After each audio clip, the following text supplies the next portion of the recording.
Welcome to the Confident Retirement Podcast. Is doing the most important things alone a good idea? How comfy are you with your choices when it comes to life's biggest decisions? What is real peace of mind with financial confidence, and how can you get it? Kris Flammang and Mark Peachy are the founders of LPF Advisors in Sarasota, Florida. On the show, they bring together the best and brightest minds to share with you how to have a more confident financial picture. They empower listeners with simple, common sense and financial wisdom. And now, here are your hosts from LPF Advisors. All right, I want to thank everybody for joining us today on the Confident Retirement Podcast. I am your host, Kris Flammang, as always. And today I have the pleasure of having Donna Rice on the show. She is part of Rice and Rice Estate Attorneys. They specialize in elder law, probate avoidance, avoiding nursing homes, and spend-down protections, to just name a few things. They help clients create trust-centered estate plans through thoughtful and intentional actions to convey the monetary, family wisdom, and love to future generations. Donna, welcome to the show. Thank you so much, Kris. It's great to be with you today. Yeah, we're going to have some fun. So you have a pretty interesting history personally and how you got to be where you are. So just run us through that briefly, if you would. Yeah. I am an estate planning attorney by profession, and my husband is also. We enjoy working together. So we've been married for 25 years and still like each other, even though we're in business together too. Yeah, that takes some work. It does. Sometimes people are totally amazed that we enjoy working and living together, but we do. Beautiful design there. And we have a very large blended family. We've both been married before. We've been through kind of all the modern issues in life, and both of us at different times chose to center on estate planning, really because of the values that we hold, family values, a desire to use our professional knowledge to help other families. Planning ahead, of course, makes a huge difference in how things go at the end of life. A lot of times people wait too long, and there are limits then to what you can do as far as preserving estate and maybe even having the right people making decisions for you. You know, if you wait too long and you're not competent, you can't choose who will be making those really critical decisions at the end of life. So we came into this practice with a desire to really work with families, help them, and be a compassionate professional, dealing with those very touchy issues. Yeah, and they are touchy. And there isn't enough compassion in the world right now, that's for sure. No, there is not. Right. My goodness, what a day we live in. Yeah. So you guys have been in practice for a long time. If you could go back in time and give your younger self some advice, what do you think you would tell that person? I think I would tell myself to relax a little bit, first of all. Okay. We put ourselves through so much agony sometimes when we're young, trying to make sure everything's just right. And sometimes we really miss the priorities in life. I think the older I get, the more I understand really how the true priorities of family and love and keeping those relationships healthy, how important that is. And, I've experienced divorce and whatnot. So I've been through that relationship breakup part, and I've seen many, many clients go through relationship issues. I would say be kind to yourself and to the others around you, and do everything you can to maintain those relationships in their most healthy format. Yeah. And that's not easy work, but it's definitely worth it. It is. One of the things in the profession we're in, when you're working with people who are facing end of life and preparing to die, you encounter the fears that we all have to some extent of that unknown. But you also begin to realize people stop thinking about their jobs and their toys, and they really do start thinking a lot about the people that they've interacted with in their life, whether it's family or friends. Those are the people that their life kind of starts restricting down to a small group of folks, and it's usually not the people from the office. Right. Well, what's that quote? No one on their deathbed ever said that they wish they had gone to work more. Right. Exactly. Right. And it is so true. So if we could live a little bit more with that in mind, I think we'd make some different choices along the way. And I heard a great quote recently. There isn't enough guilt to change the past. Right. Nor is there enough anxiety to change the future. Oh, that's really good. Yeah. I'm not taking credit for that, but I read it somewhere. I don't remember who said it. Okay. So that's a good lead in. Let's kind of jump in on a high level to some of the things that you guys specialize and focus on. So in real simple terms, define this term elder law, right? Because that kind of covers a big area. So how do you guys define that? We really focus on, like I said, the end of life planning, preparation for disability. Statistically, more of us are going to be disabled in the time that we're living in because we live longer.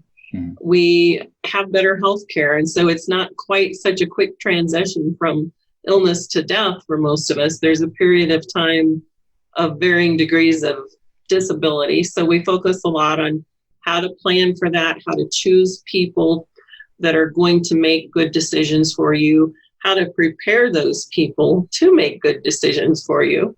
Not all of our children want to talk about those things, but the more we can encourage them to engage with us, the better our care will be as we become ill. And then, of course, preserving the estate, the wealth for the family and for those maybe perhaps charities, whoever you want to be the beneficiary of your physical material wealth, preserving that as much as possible and avoiding, spending down on nursing home care if possible. How do you plan for either long-term care insurance, or if the estate is smaller, how do you prepare for Medicaid eligibility? Things like that. That's all the elder law. Okay. Big world, I guess. So spend down protection would be a part of elder law. It would be. Yeah, okay. We do Medicaid. And how do you define that? What's kind of a simple definition of spend down protection? The term itself is, as you spend your wealth to care for yourself during a catastrophic illness.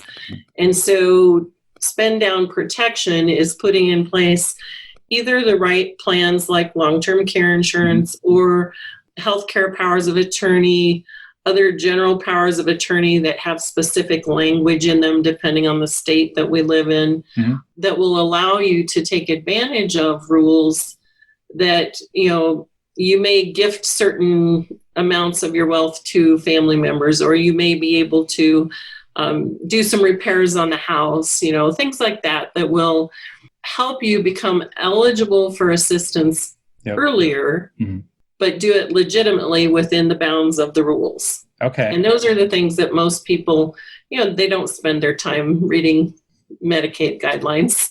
Right. Well, who wants to do that unless they don't, unless they hate themselves? Yeah, right? Exactly. Sometimes or they can't sleep.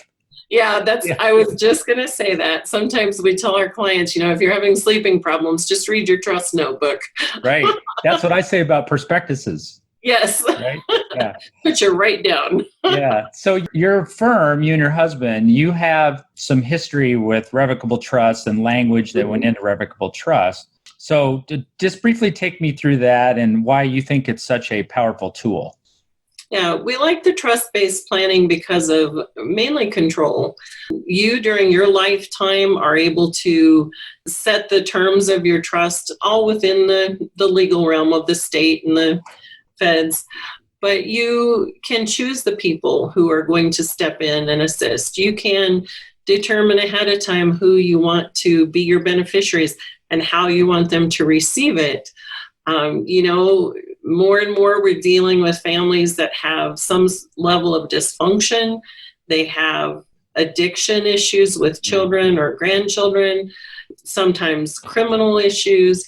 How do you take all of those family and life issues and boil it down to a plan that goes into effect immediately? And that's another reason we like the trust. They're effective now. It's not waiting for a probate court to determine, what's going to happen. It takes effect as soon as you sign it and fund it and begin living within the terms that you've put in place. So I think it gives clients a lot of peace. They know they've got a plan ahead of time and a lot of control. It's changeable during their lifetime. And they do. We have many clients who change trustees over the course of the life of their planning documents, or they change the distribution based on changing circumstances with children, or the death of a child. There's another issue that you can plan ahead for. It's something we all hope doesn't ever happen. We don't want to precede our children in death. But if it does happen, what happens with the grandchildren or the surviving spouse of your child? All those relationship dynamics begin to play into that type of planning. And if you can sit down with somebody who will talk you through those issues, raise some issues that perhaps, as a layman, you haven't thought about, and then say, what would you want to happen? Here's a great example. Personally, I can use this because it's us. We absolutely adore our daughters-in-law. Our children married young, and we have been with those girls for so long that we chose to write into our trust documents that if something happened to one of our sons, a share of, if they were still married to our son at the time that our son passed away, a share of that estate would go to the daughter-in-law, and then the rest would go on down to the grandkids. And you can make choices like that out of love and planning ahead if you know there are options to be had. So that's a very long-winded story of why we like trust-based estate planning. Lots of control, lots of options. Yeah. Well, and you mentioned dysfunction, and there's plenty of that to go around too. So if you're not in a family that doesn't have some level of dysfunction, you're probably not looking closely enough. That is exactly right. We have, when we were first practicing, we were dealing with the World War II generation, and we've just seen a progressive breakdown of families. And I mean, to the point even sometimes where we've had clients who were in fear for their lives when one spouse or the other died because of the wealth, that they had people who were far enough gone that they were afraid they'd kill the spouse to get to the estate earlier. That's sad. That's a breakdown culturally and societally that we need to address. Right. That's a tough solution though. It is. Yeah. It is. Not an easy fix. Can't just throw money at it. No, you can't. So do you have some favorite areas of your practice that you most enjoy right now? I think always it's dealing with the people. Probably one of the biggest problems I have if I sit down with a set of clients that, especially if we get along, is I talk too much. I enjoy talking to them. I enjoy family life. I enjoy finding out what people have done right and what they've done wrong, and then trying to glean the wisdom from that. So that is really the biggest thing I enjoy about the practice. I chose to practice in estate planning because of family, and I enjoy working with clients for the exact same reason. Yeah. Well, isn't that so true that the internet does not know what questions to ask or whether they're asking the right questions or not? Right. To learn those things about the person. That's probably the biggest benefit of a trusted professional is they're going to use their wisdom in order to help you based on the answers and life experiences that you have. So true. You just hit on it. Part of that conversation is getting to the root of what's going on with a particular family. And you don't know that if you're really quickly trying to turn around, we've got half an hour, fill out your documents, and then we'll create a plan for you. most of our meetings are a minimum of 2 hours, to just kind of spend time getting to know them, getting to know their children. And sometimes people are suspicious, why are you asking me so many questions? Why do you need all this information? But it really does help you create a dynamic plan.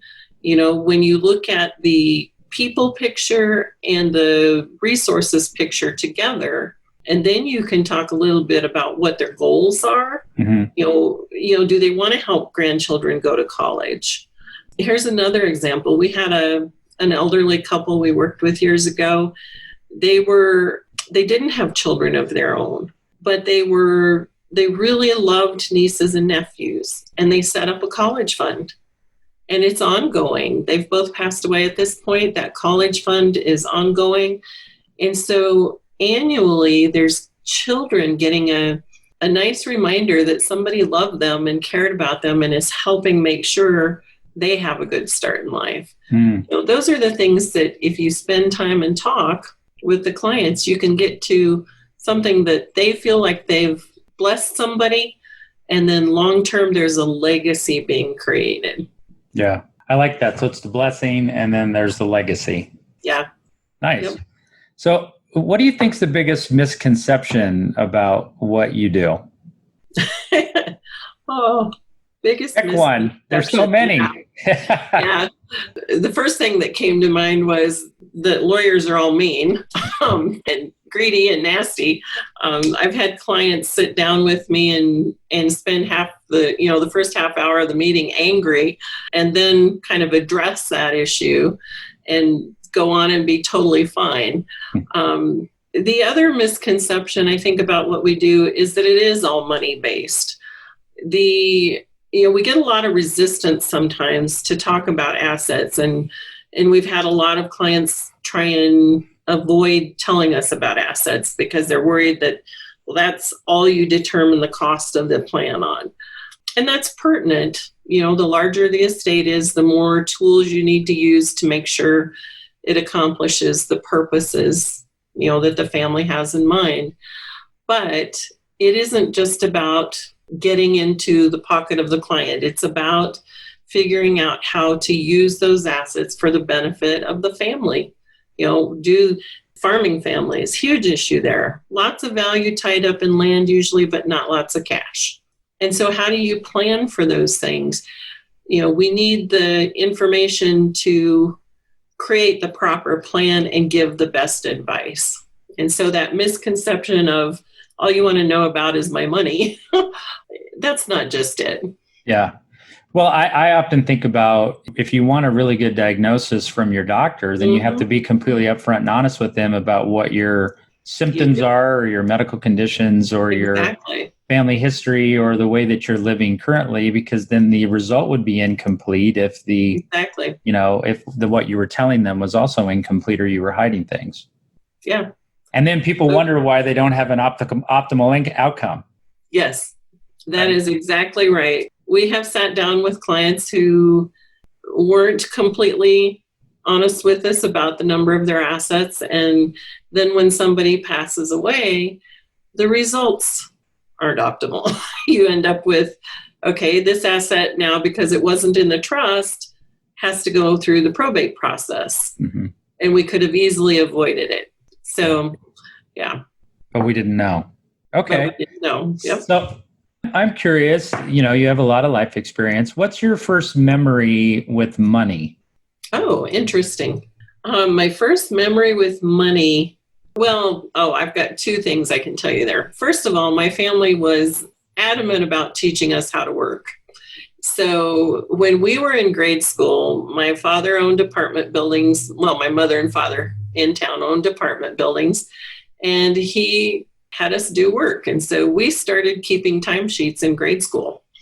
And for $1 an hour, he'd pick us up after school and we'd do 2 or 3 hours of work, and we'd keep our timesheet and get our paycheck at the end of the week, or our pay cash. So we learned very quickly that money is a cause and effect. You work and you get a result, you get payment. And then they began early on to teach us, how to create a credit score. I borrowed money to buy a bike when I was really young, and this was at the little local bank, and I made my $10 a month payment or whatever it was. And, that was my first experience kind of working with a bank and being a big girl. And so, over time, then you buy cars and homes and etc. Right. So it's just bigger numbers, but same concepts. Bigger numbers. You earn more, you spend more, you know. That probably helped with math, though, when you guys had to do those timesheets. You were right. You were very much on whether it was correct or not, because that had to do with how much you were getting paid. Yeah, it did. And then funny, the next generation, we did the same with our kids. And at the office one time, my youngest, I came by a desk and he was supposed to be working on something, at the office, cleaning up or whatever they were there to do that day. And he was calculating on a piece of paper. And I said, "What are you doing?" He said, "I'm calculating how much I'm making per minute." So, wow. Yeah, he was really tuning in on what that dollar was going to do. And what does he do today? He is a diesel mechanic. Okay. He absolutely loves engines, and he's got a great job and great benefits. There's high demand for that stuff. There is. And we have tried to get him to come into the law practice, and not interested. He does not want to work in an office. That might be a tough transition if he's enjoy working out there in a garage on engines. Yeah. All right. So I think I might know the answer to this, but I'll still let you address it. What do you think your biggest life accomplishment is? Oh, yeah. Absolutely family. And that flows from the personal and the professional experience. The people that I've seen that have the most joy as they are facing the end of their life have done well with their families. The people that are, even if they're not facing the end of the life, the people that have the most joy living their life have done well with their families.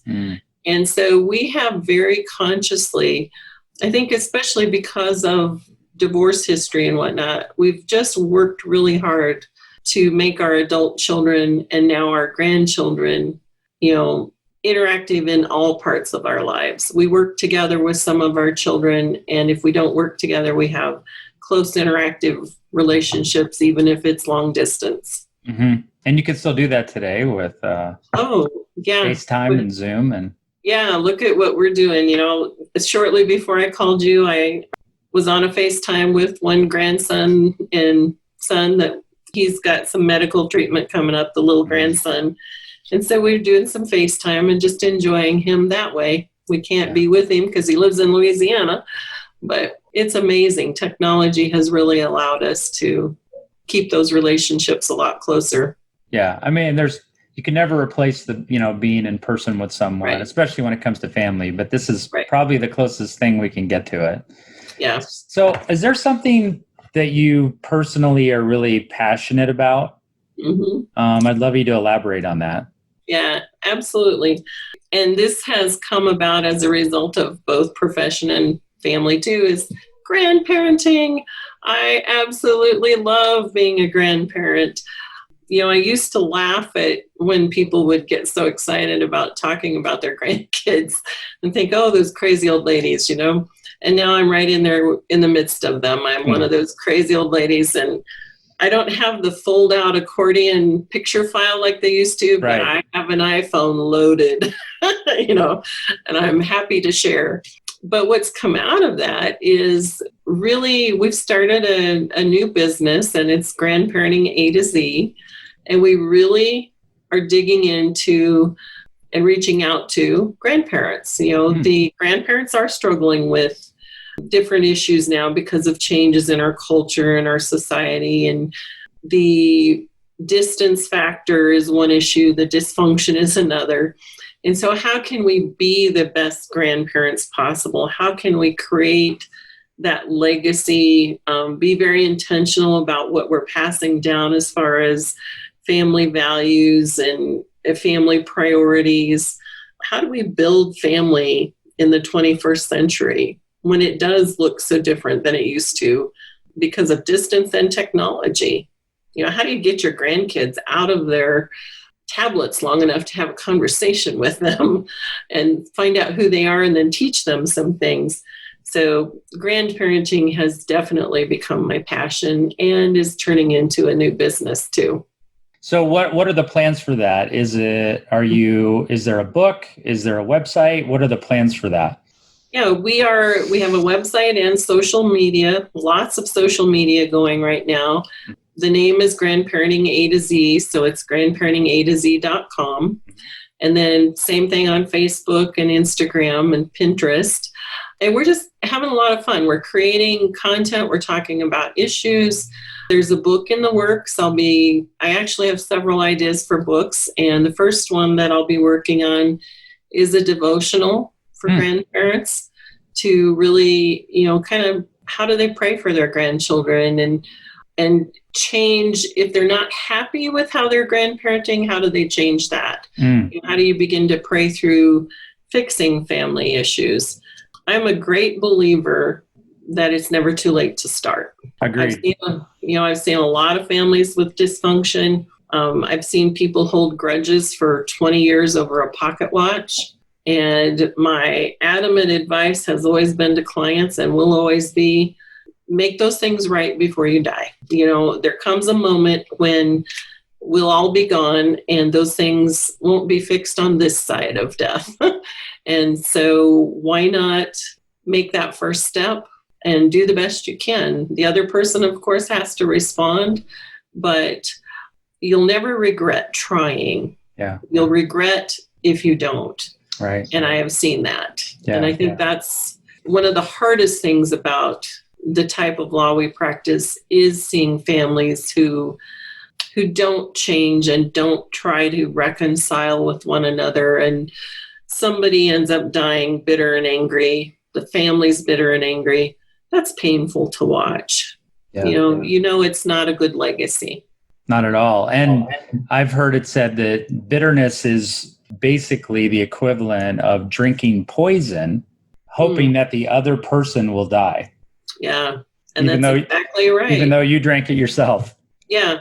They may never know that you've got an upset, and here you are just stewing and festering for years. It's an ugly thing, and I would always recommend fixing that if possible. All right, so let's shift gears back to the business a little bit. So what do you see as kind of the biggest business opportunity for y'all right now? We have shifted gears a little bit into some of the financial planning. So what you're doing. We actually are training one of our staff, and he'll be testing and going into some of that in Indiana.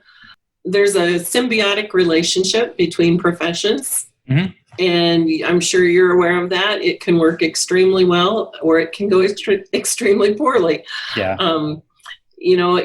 The more trust and confidence you can build between financial planners, attorneys, insurance agents, the better. You can help your clients in a much more well-rounded way. They tend to trust you once you've talked to them, especially from the perspective that we're seeing, where you're talking about, that death planning and all those people who matter the most to them, and then all their material possessions, what happens to them when they die. There is a trust that's developed, and they want to be able to ask you, who do I go to for this part or that part? And so we've worked really hard over the years to find people. We've had some great ones. We've had some bad experiences. So we're kind of broadening into that a little bit with a financial planning firm that we've worked with in Indiana for quite some time. And we're just taking it to the next level. So, and really still trying to get some of our own kids into some of this. It's funny how they just don't want to be lawyers. Yeah. Well, and I heard in church the other day that the person that was speaking said they had wished that you could have your grandkids first and then your kids later. It's amazing. And you said you had young kids. Just wait. It is so wonderful. Oh, I know. We're just gaga. Yeah, right. We really do get a little crazy. On the flip side of that, then, what do you see as being the largest obstacle in the way of your business? That's something tough you're dealing with or having difficulty with? I think the internet has created an interesting diagnose yourself, do all your own planning, and access to knowledge without always complete understanding. Mm-hmm. So, and I'm guessing you probably run into some of this too. You get second guessed a lot because people are Googling everything and looking for answers. And I do the same to some extent myself. There is an abundance of information out there, but understanding how the parts actually work and what will really happen based on, the legal climate or the financial climate, that's where, a professional can bring something to the table that somebody without experience doesn't have. One of the conversations I've had years ago was with a set of clients who was really upset about the probate process. And, we had advised trust-based planning for some of the reasons we discussed earlier. And when they came in to sign their documents, they were just really upset that, why do I have to do this if I want to avoid probate? Why can't, my kids just sell the house after I die? Why can't they just do this after I die? And it's, we literally spent the first half hour of the meeting with me saying, because there are laws, you have to jump through the hoops. And so sometimes I think the access to information has done a disservice to people getting the correct advice, because they just don't know. If they haven't spent their career focusing in an area, they don't know the ins and outs of how it actually works. Yeah. Well, I've often said on this program that the internet is full of abundance of information. Mm-hmm. There's a true lack of wisdom there. Yes. And what advisors do when they're competent is it is more of an art form. Yeah. So it's taking that collage of information, using their experience, creating something which is a customized plan for the family or the individual. That's the art part, which the internet has not conquered yet. It's not personal, right? It's just regurgitating papers or documents or statutes or whatever. It's showing it to us, but no understanding, no wisdom in how to apply the knowledge. Yeah. So is there something new that you're learning or working on right now? I know it's hard to keep up with all the changes that are taking place, but is there something right now that you're kind of focusing on, getting up to speed on? Myself in particular, because I've shifted into so much of the grandparenting business, technology. Technology is interesting. It's a wonderful, horrible thing all at once.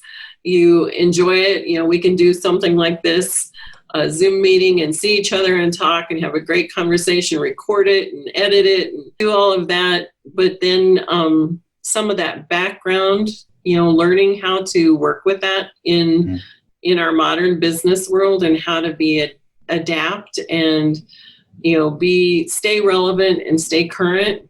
That's always the fight, I think, in our technology-driven world. I'm coming to really appreciate, I have a young lady working with me, two of them working with me on the grandparenting business, and so appreciate what they bring, into the business as far as technology, new understanding of how to market via the social media world, how to reach people and communicate with the messages that we have. So that's a challenge, and it's new, but it's good. I keep stretching the gray matter as much as I can. Yeah, and I think, do you think that's where your industry is heading? Yes and no. And Cliff and I have this conversation a lot. And it kind of comes back to that question about, people can do their own documents online. And I think, we'll continue to see that. But I think we're almost seeing in some ways a gravitation back to the personal. I heard somebody recently, and I think it's this new marketing company we're kind of working with, direct mail is doing better than it's done in quite some time. And I think, things are always cyclical, but I think even as people use the information they have access to online and whatnot, we're still communal creatures. We still like to interact with one another. We still like that personal touch, or being able to ask a question and get a human response. So I don't think it'll forever change things. Certainly statutes change over time and you have to adapt, and marketing changes and you adapt. But I think if we can still build relationships, there's still always room for success with that in mind. Well, and they say that the cycle of fashion, doesn't that repeat itself like every 20 or 30 years, Donna? I just hope that bell bottoms never come back again. Oh my goodness, I saw a picture on Facebook yesterday. Major bell bottoms and stripes. With stripes, vertical stripes, bold. It was 1970s all over again. Wow. I'm not going to go there. All right. No, so me neither. if people want to contact you, they want to reach out, they want to get in touch, what's the best way for them to do that? The best way to reach me right now is through Grandparenting A to Z. That's where I'm spending most of my time. And my email is donna@grandparentingatoz.com, and that website. And then the law firm is Rice & Rice Attorneys. We're in Valparaiso, Indiana. We're also in Granger and Lafayette. And that website is riceandrice.com with "and" spelled out. Okay, fantastic. Listen, Donna, I want to thank you for being with me today. You've been a really good guest. I had a lot of fun, and we learned a lot. Yeah, thank you. I really enjoyed being with you. It was a great conversation. Yeah, folks, we've been here with Donna Rice from Rice & Rice Estate Attorneys in Indiana. And I want to thank everybody for tuning in to this week's episode of the Confident Retirement Podcast, brought to you by LPF Advisors, headquartered in Sarasota, Florida, where we're taking the retirement confidence of everyday people to another level, one episode at a time. Thanks, everybody, for tuning in, and we will see you next time. Bye-bye. You've been listening to the Confident Retirement Podcast with Kris and Mark from LPF Advisors. For more information on them and retiring confidently, please visit lpfadvisors.com. If your ears are pleased and your mind is now at ease, do share the program with your friends and subscribe wherever podcasts are found.